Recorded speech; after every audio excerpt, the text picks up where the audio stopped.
நாம் என்ன நினச்சிட்டு இருந்தோம் அப்படின்னா சட்டத்திட்டங்கள் முழுமை பெற்றுச்சு, அது டைமம் வந்து இல்லாமல் இருந்துச்சு, நமக்கு கிடச்சிருச்சு. இன்னும் ஒழு செய்கிறது கொஞ்சம் ஃபினிஷிங் இல்லாமல் இருந்தது, நமக்கு கிடச்சிருச்சு. நோன்பு வந்து கொஞ்சம் அன்கம்ப்ளீட்டாக இருந்தது, நமக்கு கிடச்சிருச்சுன்னு நாம் நினச்சிட்டு இருக்கோம்.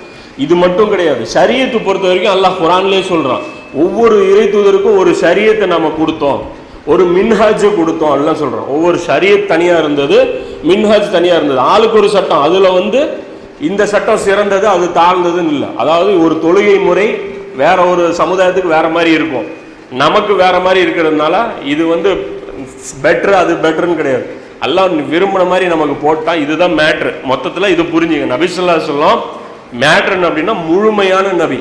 அதாவது அவர்கிட்ட எல்லா விதமான முன்மாதிரியும் பொலிட்டிக்கல், அதாவது எக்கனாமிக்கல், அதுவும் இல்லாமல் ரிலீஜியஸு, அது இல்லாமல் நீங்கள் வந்து ஒரு ஃபேமிலி ரிலேட்டடான இஷ்யூஸ் எல்லாத்துக்குமே ஒரே ஒரு ஆள். இந்த உஸ்வத்துல் ஹசனா, முழுமையான உஸ்வத்துல் ஹசனா வந்து நபி ஸல்லல்லாஹு அலைஹி வஸல்லம் அவங்க தான். இது ஒரு விஷயம் நம்ம புரிஞ்சுங்க. இது